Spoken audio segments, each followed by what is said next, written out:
Hello everybody, this is Kirby over yonder, and seeing as Adventure Time has almost 300 episodes, I think it's safe to say that not all of them quite get the love they deserve. Unfortunately, not every episode can be quite on the same level of popularity as something like What Was Missing or I Remember You.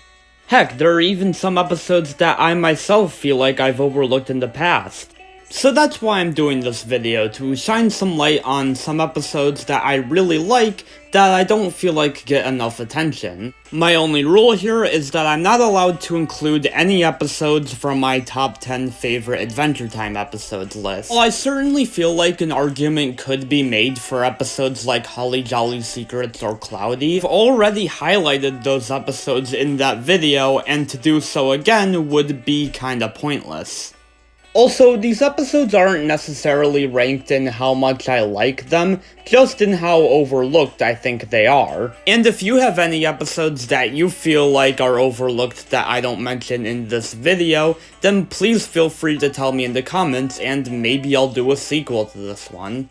And with all that said, here we go, my top 10 most overlooked episodes of Adventure Time. At number 10, we have Lady and Peebles. When Finn and Jake go missing for over 3 weeks while battling the Ice King, Princess Bubblegum and Lady Rainicorn attempt to track them down. I like this episode because it gives a much needed spotlight to both Princess Bubblegum and Lady Rainicorn. While this isn't the first time we get an episode primarily focused on Princess Bubblegum, it is the first time we get to see her actually go on an adventure and kick some butt. And with the possible exception of Lady Rainicorn of the Crystal Dimension, this is probably Lady's biggest role in the entire series. And like with most dungeons in Adventure Time, the dungeon in this episode looks really good. It is so detailed. Especially that room with all the eyes, it is just so disturbing. This episode also marks the return of Ricardio, who manages to be both a genuinely threatening villain, as well as hilariously pathetic at the same time. I love just how brutal his fight with PB is. And to top it all off, that ending is just hilarious. I'm puppies! At number 9, we have Horse and Ball. After breaking his famous beach ball, James Baxter spirals downwards into depression. What I love about this episode is the way it talks about creators and the relationship they have with their creations. For James, it was never about the fame, it was just about making people happy.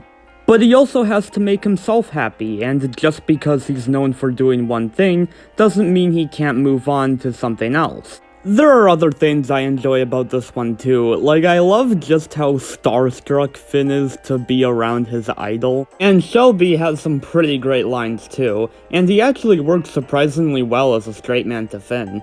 Jake and BMO's side plot is probably the weakest aspect of the episode, but it still has its fun jokes. And need I not mention the absolutely wonderful animation done by James Baxter, the person, not the character.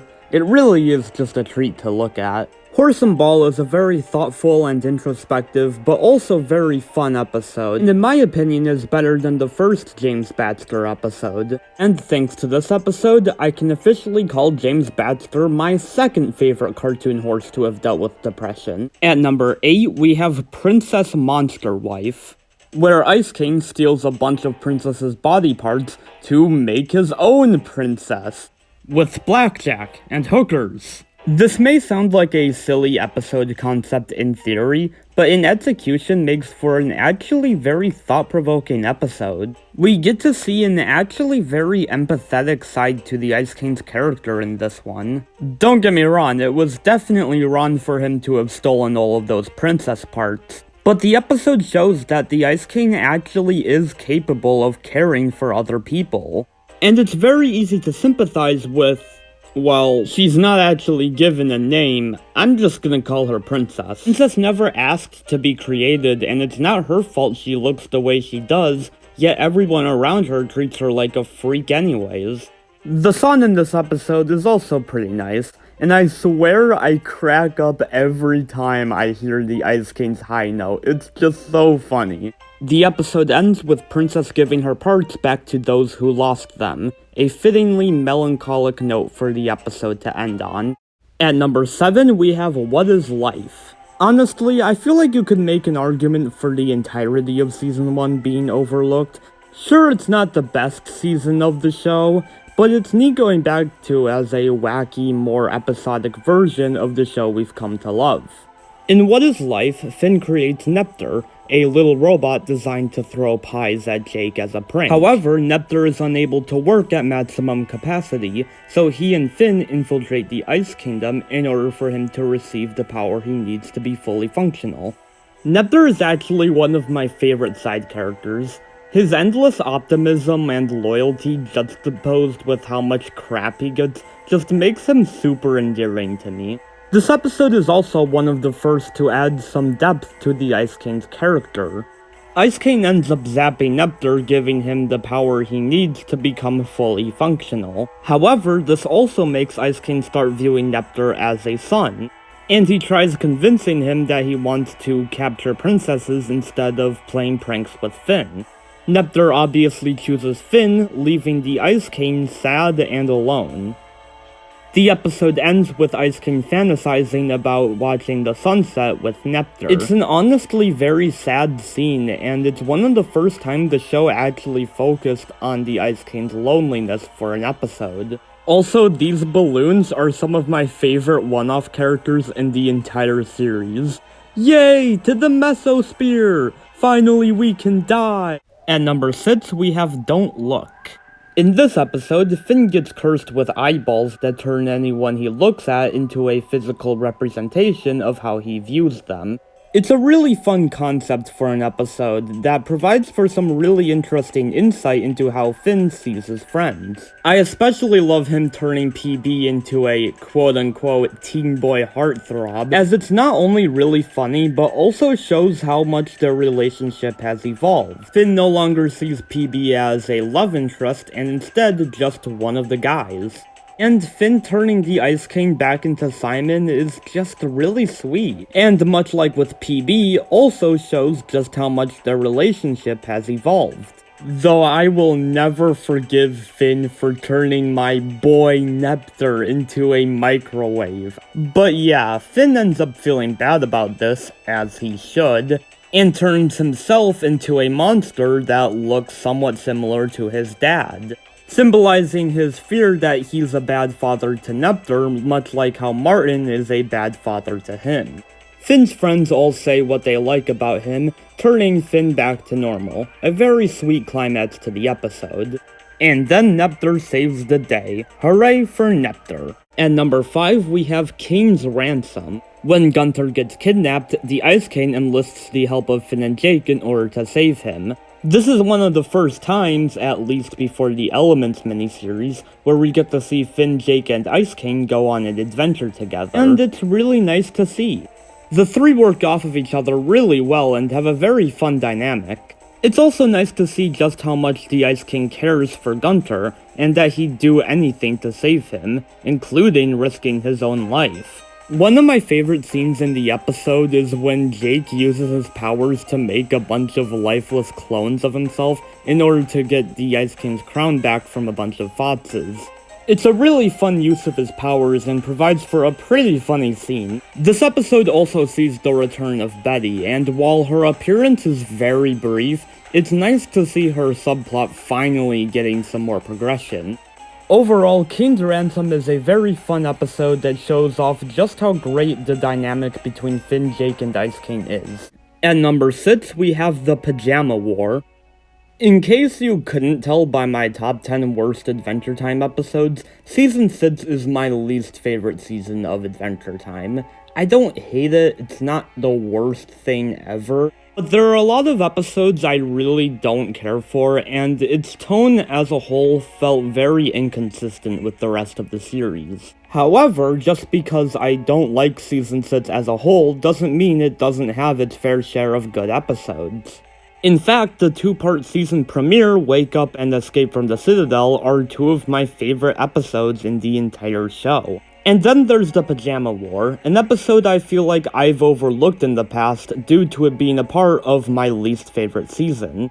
In this episode, Finn and Princess Bubblegum set up a slumber party for the Candy Kingdom citizens, which they end up ditching. Last season's Too Old did a lot of damage to Finn's character by having him crush on PB again. Felt like the show was going back on all of the character development he had previously received just for the sake of the story. Thankfully here they keep the stuff between Finn and Princess Bubblegum completely platonic.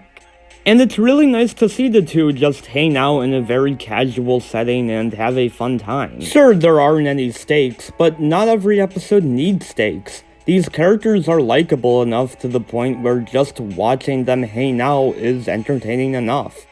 But that stuff only takes up about half the episode. The other half is watching the Candy Kingdom completely devolve without Princess Bubblegum. This alone is pretty funny, but what completely sells it for me is Jake. Just how much he doesn't care about the situation and is only involved to make it more entertaining is really funny. Overall, Pajama War shows that even during the absolute worst era of the show, Adventure Time can still be one of the most entertaining shows on television. At number 3, we have Beautopia. In this episode, Finn and Jake help Susan Strawn track down these creatures she calls Lubglubs in order to reclaim the city of Beautopia for her people. This is a great episode that I barely hear anyone talk about. There's a very interesting dynamic between Finn, Jake, and Susan in this one. Whereas Finn wants to trust Susan, Jake just thinks she's crazy, and you never really know which of the two is correct. That dynamic helps make this a very fun and memorable adventure. And there's some pretty great jokes in this one too, like Hey Zolna, Jake's weirdly abrupt song, and Jake stalling. Actually, Jake as a whole kinda nails this one. I love just how obnoxious he is at the end. And there's some pretty nice visuals in this one too. I especially love the designs of the Lubglubs. And the episode ends with a mystery that won't be resolved until about 5 seasons later. Adventure Time's pacing is weird. At number 2, we have Bananas. While Jake is away, Finn tries to prove that a caption he wrote for a Black comic is funny. I heard a lot of people say they don't like that one of the last episodes of the series was just a one-off silly episode, but I actually do like that. It's important to remember that for as much character development and big stories there are in Adventure Time, there are also a lot of just silly, goofy episodes, and I feel like Bananas is a send-off to those types of episodes. Of course, the highlight of this episode, for me at least, is seeing Finn and the Ice King work together here. It's just so wholesome, the fact that Finn and Ice King are flat-out friends at this point in the series. This is also the Ice King's last appearance before the finale, so it's a nice send-off to his character. It's also just funny to see Finn care so much about whether or not people find him funny. It's possible that these feelings come from Finn feeling empty without having Jake around, and Finn trying to fill that void with validation from other people. The whole comic book making scene is a lot of fun. I love how Ice King is able to just summon all of his penguins at will. And I love the moral that even if you're not necessarily good at something, just being able to participate in it is satisfying enough. And Finn slips on a couple bananas. That's always fun. And at number 1, we have Mystery Dungeon. When Lemongrab, Ice King, Neptr, Tree Trunks, and Shelby are all thrown into the same dungeon, they have to work together to find their way out. Forcing 5 characters that have barely interacted before this episode to work together is such a creative concept for an episode, and makes for a really fun adventure. There are a lot of fun character interactions in this episode, such as Ice King not remembering who Neptr is, Tree Trunks being all sassy, and Lemongrab and his general weirdness. Actually, this is probably my favorite Lemongrab appearance in the entire series. The way the rest of the group bounces off of him really just enhances the comedy. And I love how all of the characters use their abilities to help progress in the dungeon, and in very unconventional ways too. Ice King's journal coming to life is also pretty funny, and I like that scene at the end with him and Neptr. It's a really sweet moment that definitely mirrors the scene at the end of What is Life. Who in the world is sadder than the Ice King? Me, watching this. Overall, Mystery Dungeon is really fun and creative, and I really wish it got more attention. I think it's actually one of the better episodes in Season 5, and one of the better episodes to not star Finn and Jake. So those were my top 10 overlooked episodes of Adventure Time.